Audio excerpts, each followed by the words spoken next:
So the adrenals and kidneys are very key for you. Hit your lymph system, my friend, and really go after that, okay? Because that's important. You had a urologist test you, and you were born with some tissues. I don't remember well. I don't know what this guy's saying. It's enough to say this is your lymph system. Acids have a way of mutating everything. Just remember that. And of course, we're in genetic passing. So yeah, anything's possible. But to remedy that and to rebuild and regenerate, pull out pain, swelling, pull out calcifications, get that back into the connective tissue and bone matrix, takes a base chemistry environment. That's a cationic environment. You need that environment. It's essential. And the kidneys and the adrenals are the secret doors that you have to work on, and work on your lymph system, my friend. You could take a prostate formula, because that would also, I think, ease the testicles. Not a male formula, not a hot male formula, but like our prostate. Our prostate formula is for prostate inflammation, hypertrophy, prostatitis, in other words, prostate cancer. We have a male reproductive formula way too hot for anyone with inflammation. Acids are hot, and in Chinese, you don't take something hot when you're hot. You take something cool. Well, it's the same thing here in chemistry. When you're acidic, you take something alkaline, which is cooling. Acids are heat producing. Alkalis are cooling. Very important, and you got to get this done now. Don't play around with it. Just get on there and do some fasting, my friend. Okay. Thank you, you too, man.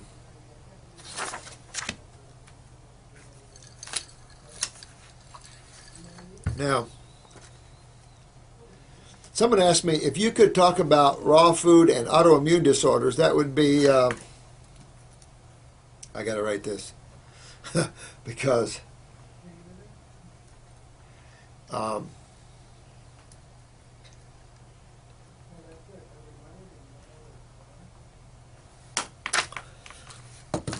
if you'll take the word autoimmune, take it in your backyard, dig a hole, and bury it, you'll be happier the rest of your life. Or give it back to the people who invented it, the allopathic community. There's no such thing as autoimmune problems. This is a scapegoat word. This word is used typically when a medical doctor, or maybe even a naturopath, doesn't understand what causes things. It's that simple. No such thing. Everything is reality here. Everything is chemistry and physics and motion, and symptomology exists from that point of view. There is nothing autoimmune about anything. There's a cause and effect for everything. Everything is simply cause and effect. Because you don't understand that, it would be better to say, I don't understand that, instead of saying it's an autoimmune problem.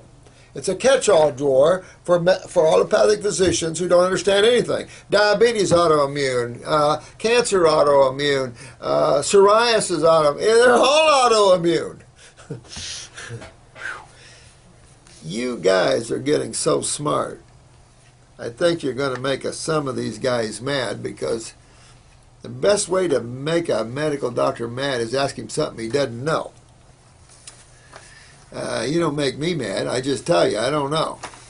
Don't know everything. I've kept life simple, and a good reason for it. So get rid of that, and you'll be good, my friend. You'll be good then. And just realize what we're talking here.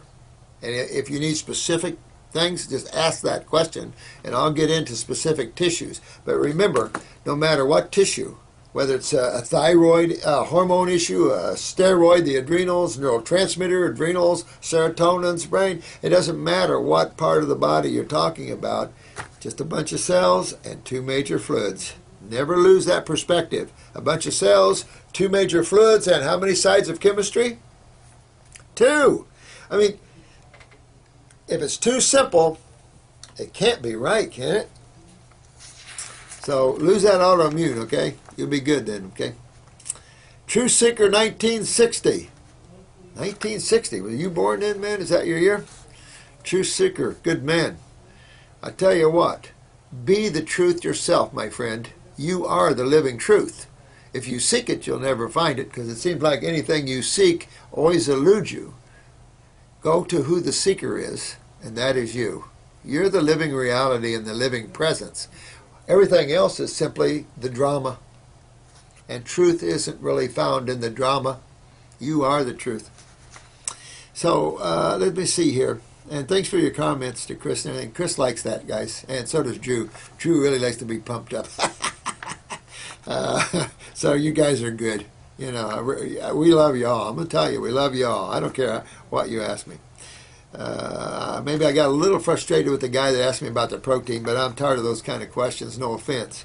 Only because it's years of the same friggin' questions over and over and over again. This 7-day study said this.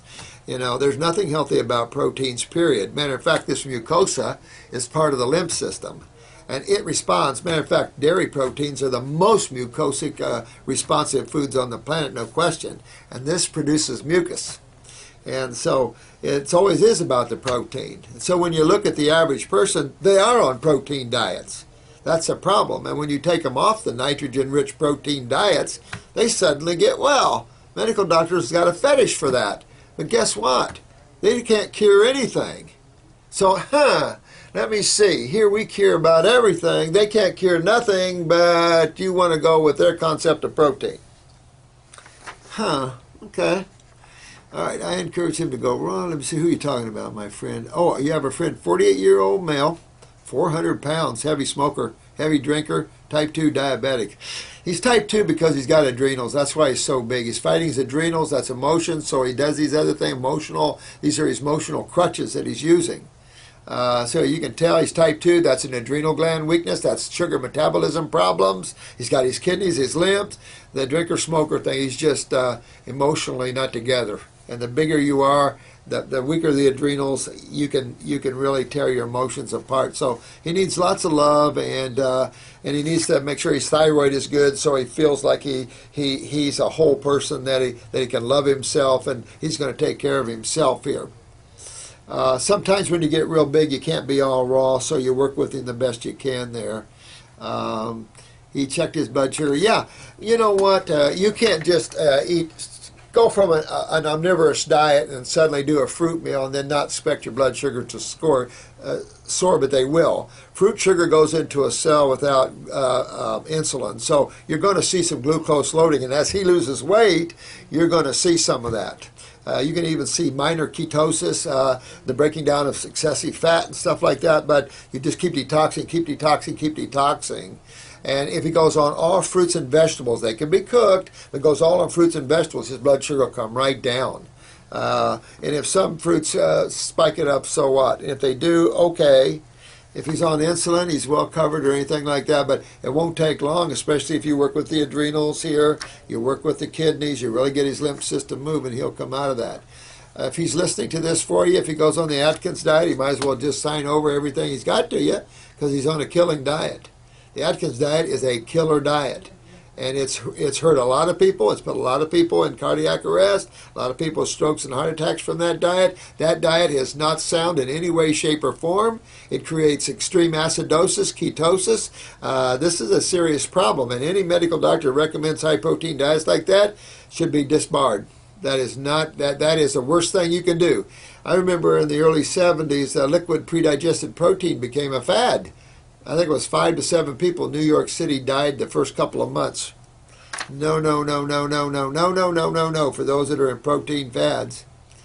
Get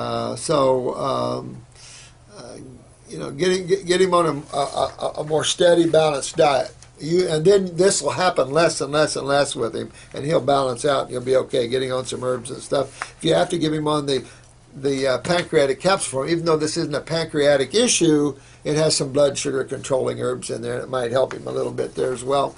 It's an adrenal gland issue. You can tell by his size, his emotional need to have a crutch. He doesn't love himself.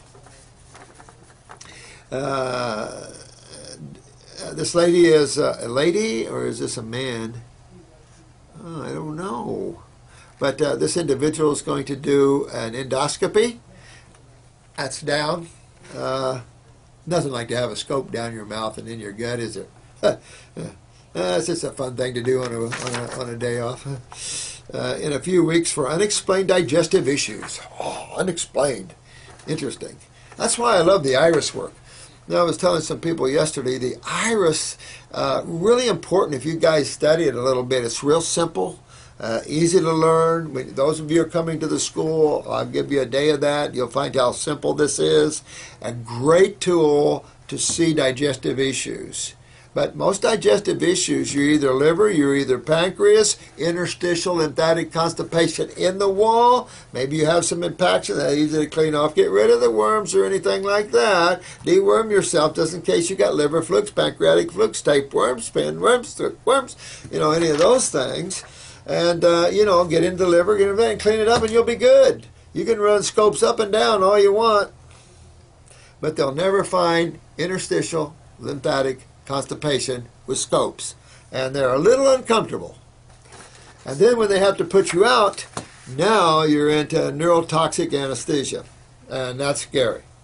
And I think that's what you're saying here, isn't it? Because of the gastroenterologist will be putting me to sleep. Yes, you're right, honey. Yeah, dangerous stuff. I think you'll find if you take care of yourself the right way, and you use some herbs to clean, restore, pull the lymph, heal, you'll be far better off. And it's up to you. I can't advise you on not to do those things, but I can certainly say that I've never had to do anything like that to heal any of the cancers of these areas. So, it's okay if you want to take a look down. You're limited in what you see with scopes. And so the inconvenience of it and the toxicity of it, especially when you're going out, somewhat problematic. So I would definitely focus differently for myself. I'd focus on health. And health of the GI tract is to start moving fruits and vegetables, dump the proteins, get the fruits and vegetables down that GI tract, particularly the fruits, because if you're having a hard time digesting vegetables, it's not going to be good for you either. So get into the fruits, maybe take the pancreatic formula, alternate between a pancreatic formula and a liver formula. Definitely take the stomach and bowel formulas. If you have a lot of problems in there, take the Heal All capsules, anything to start healing, and slippery elm, marshmallow, anti-inflammatory like mullein. They draw toxins out as well, and it cleans the mucoid plaque off. You're not saying unexplained digestive issues. What does that mean? What's your symptoms? Nothing's unexplained if you have symptoms. It's easy to tell what you're having trouble with if you tell me the symptoms. Maybe medical doctors can't figure it out, but we understand why they can't. So let me know the symptoms, and I'll help you with it. Oh, okay. Nidzi. Nice set of lips. Are those yours? Wow. Thanks. I appreciate it, honey. Nice set. I'm just calling you nice set of lips. If you ever get a chance, would you speak about water fasting and its benefits? Yeah, I mean, water fasting to me is probably the strongest. I know when I water fast, I feel my mucosa just wanting to expel. Even though there's no astringents there, it's just a really powerful thing, and I think you have to trust in the consciousness of the human body. I think the value of water fasting is when you're digging as deep as you can with the herbs and the fruit, and that isn't getting it, then I think water fasting is the last option that you have.